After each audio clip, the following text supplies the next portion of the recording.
Vamos então à pergunta de hoje. Eu nunca vi na Bíblia nenhum versículo claro dizendo que um casal não possa ter relações íntimas antes do casamento. Sinceramente, penso que isso seja invenção dos religiosos que acrescentam coisas na Bíblia. Eu quero te desafiar a provar que está errada a minha visão. Muito obrigado à irmã que deixou pra gente essa dúvida, um tanto quanto provocativa, mas eu aceitei aqui o desafio. E você que me assiste agora, também tem alguma dúvida da Bíblia? Coloque aqui nos comentários desse vídeo e a sua dúvida poderá, assim como a dessa irmã, ser respondida aqui no nosso canal com um vídeo explicativo da Palavra de Deus. Eu quero aproveitar desde já e te pedir que você se inscreva no canal. Aqui embaixo desse vídeo tem o botãozinho inscrever-se. Faça sua inscrição para receber sempre estudos bíblicos novos, de segunda a sexta às 15 horas aqui no canal. A gente já tem mais de 400 aqui para você estudar e nós pretendemos chegar a mais de 1000. Então aproveite, participe com a gente dessa comunidade de estudos bíblicos. Se não me conhece ainda, eu sou o presbítero André Sanches, do blog esboçandoideias.com e também autor desse canal. Eu vou te ajudar a entender mais sobre esse desafio de mostrar na Bíblia. Será que relações íntimas antes do casamento é invenção dos religiosos? Vamos ver então se a Bíblia diz algo sobre essa questão. Vamos até a minha lousa de explicações aprender mais. Vamos lá? Então vamos lá. Será que não existe versículo proibindo a intimidade de um casal antes do casamento? Texto na tela. 1 Coríntios 7:9. Caso, porém, não se dominem, que se casem, porque é melhor casar do que viver abrasado. Daqui a pouquinho eu vou explicar melhor esse versículo. Olha só. Sabemos que um dos desejos mais fortes, todo mundo sabe disso, um dos desejos mais fortes existentes no coração humano é o de ter relações íntimas. Os nossos hormônios, o nosso corpo, tudo foi construído por Deus de maneira que pudéssemos ter esse tipo de prazer na nossa vida e de uma forma, obviamente, lícita, boa, gostosa para as nossas relações. Mas como todos os prazeres que temos em nossa carne, o prazer sexual também foi, e muito, diga-se de passagem, atingido pelo pecado. De uma forma que as relações íntimas fora da vontade de Deus tem sido o maior desejo do coração de muitos. E, diga-se de passagem, muitos crentes têm entrado nesse tipo de pensamento e sofrido terrivelmente nas suas vidas. E eu tenho que dizer então que as relações íntimas dentro do casamento apenas não é uma invenção da igreja, não é uma invenção de religiosos, e nós vamos ver no estudo de hoje que o próprio Deus determina aquilo que deve ser feito dentro das relações íntimas. E vamos sim demonstrar aqui vários versículos que falam a respeito disso dentro da Bíblia Sagrada. Mas eu quero começar trabalhando, como eu sempre gosto, com texto. Veja, eu quero que você saia desse estudo sabendo os porquês, sabendo explicar para alguém que te questionar a respeito desse assunto, saber mostrar para o seu filho ou sua filha a vontade de Deus dentro das relações íntimas. Então, como que tudo começa? A nossa análise começa na criação, evidentemente, quando Deus dá orientações ao primeiro casal que serve de parâmetro, de modelo, o primeiro casal que Deus acabara ali de formar. O famoso texto de Gênesis 2, verso de número 24. E Deus explica então ali, quando ele está falando a respeito da união de homem e de mulher, que existe um contexto, que existe uma forma de viver o relacionamento íntimo de um casal. E ele diz, por isso, deixa o homem, observe bem, deixa o homem pai e mãe. O ser humano, então, o homem deixa o seu pai e a sua mãe e aí ele vai se unir à sua mulher, o que traz para a gente aqui a ideia clara da formação de uma nova família. Deixou o ambiente paterno e materno para se unir à esposa, tornando-se os dois uma só carne, o que traz a ideia dentro da Bíblia de relação íntima. Esse texto sozinho já nos traz uma ideia bem clara sobre a vontade de Deus no relacionamento de um casal. Observe que a Bíblia, em nenhum momento, ela dá margem para que você possa ter relacionamentos totalmente deslocados fora de um casamento. Relacionamentos íntimos, quero dizer, ok? Com qualquer pessoa, em qualquer dia, em qualquer horário, segundo a sua e a minha vontade. Homem e mulher tornam-se uma só carne, que é uma expressão usada para o relacionamento sexual, aqui dentro, né, da poesia bíblica. E isso acontece após eles assumirem um compromisso um com o outro, perante a sociedade e, obviamente, perante Deus, fazendo a vontade do Senhor, que é o texto que nós lemos, deixa o homem pai e mãe, e aí se une à sua mulher. É evidente que o texto fala da relação íntima dentro de uma união de casamento. É lá dentro que acontece essa questão da uma só carne. Deus estabeleceu a união íntima dentro do laço do casamento, e isso desde o início, e não há como negar, não há como achar uma brechinha ali naquele verso. No entanto, eu já ouvi muita gente dizendo o seguinte: mas presbítero, isso é Velho Testamento. É um tempo muito antigo. Lá no Novo Testamento a gente tem um Deus mais bonzinho. E lá no Novo Testamento é diferente. Deus, ele deixa a gente viver o amor. Deus, ele deixa a gente viver aquilo que a gente deseja no nosso coração lá nos tempos do Novo Testamento, no tempo da graça. E a minha pergunta, né, e meu questionamento é: será mesmo que essa pessoa já leu o Novo Testamento? Eu vou mostrar então para você agora algum exemplo, né? Pelo menos um exemplo aqui, e depois mais algumas coisas interessantes a respeito do que o Novo Testamento fala dessas relações íntimas. E para você que me acompanha já faz um tempo aqui nos estudos, eu quero te fazer um convite. Vamos avançar ainda mais no nosso estudo da Bíblia? Eu quero te ensinar a Bíblia em sequência, começando de Gênesis 1, versículo 1, até Apocalipse. Se você quer aceitar esse desafio comigo, primeiro link aqui na descrição desse vídeo e no primeiro comentário fixado tem a página com mais informações desse nosso projeto missionário e de estudo bíblico aprofundado e expositivo. Vem estudar comigo. Se tiver alguma dúvida lá na página, tem também o meu WhatsApp pessoal para que você possa tirar dúvidas sobre este material. Olha só o versículo então que nós lemos lá no começo, que vai enterrar essa argumentação. 1 Coríntios 7, versículo 9 diz o seguinte: caso, porém, não se dominem, observe que o apóstolo está falando de um casal. Um casal não consegue aqui, nesse exemplo dele, se dominar. Mas se dominar em que sentido? Ele vai explicar. Caso não se dominem, que se casem. Porque é melhor casar do que viver abrasado. Abrasado aqui no contexto que o apóstolo está explicando e orientando, está relacionado a ter muita vontade de ter relações íntimas. O casal, então, ele quer muito, né, ter esse prazer, essa alegria um com o outro. E o apóstolo Paulo, então, vai dizer aqui: olha, vocês estão nessa fase, não conseguem se dominar, o negócio está quente demais entre vocês, façam, então, esse casamento e aproveitem a vida sexual de vocês, a vida íntima sem nenhum problema. Agora veja, se a relação íntima antes do casamento não é um pecado, como alguns afirmam, por que o apóstolo Paulo aqui não orientou para eles apagarem logo essa chama antes mesmo de casar? Por que o apóstolo não disse: olha, vocês dois jovens aí que estão, né, com muita vontade, vai matar essa vontade, fiquem à vontade, Deus quer que vocês sejam felizes, podem ter relações à vontade. Por que o apóstolo Paulo não orientou que esse casal fosse logo para a cama? E depois, quando fosse possível, que se casassem, se fosse o desejo deles também.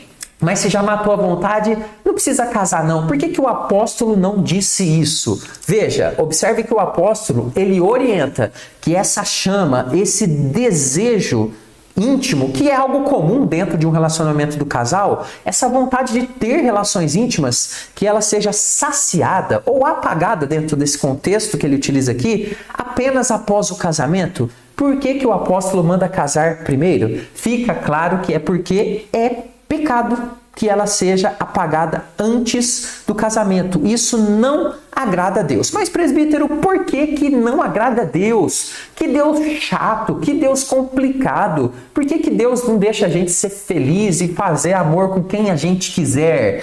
Qual é o pecado de ter relações íntimas antes do casamento? Vamos ver mais alguns versículos aqui para a gente observar, né, a motivação de Deus dentro dessa questão. Observe o texto agora de 1 Coríntios, capítulo 6, versículo 18. Fugir da impureza.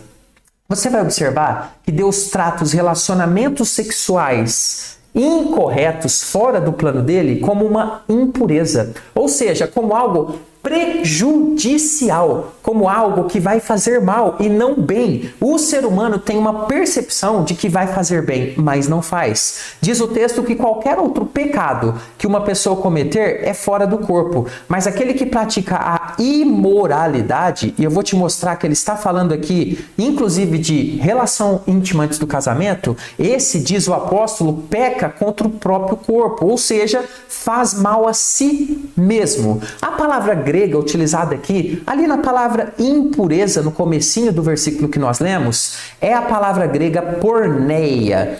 E essa palavra grega porneia, ela tem um significado, ela é aplicada para relações sexuais ilícitas, ou seja, todo tipo de união que não está em acordo com a vontade de Deus, inclusive a relação íntima fora do casamento. No contexto desse texto aqui que eu apresentei para vocês, Paulo vai explicar a respeito de duas uniões. A primeira união é aquela do crente com Cristo, uma união saudável, abençoada, santificadora, uma união que traz bem. Mas Paulo também vai falar de um tipo de união que o crente não pode ter, que é qual? O crente com o pecado. Ou seja, aquela união que faz mal, que traz decepção, tristeza e condenação.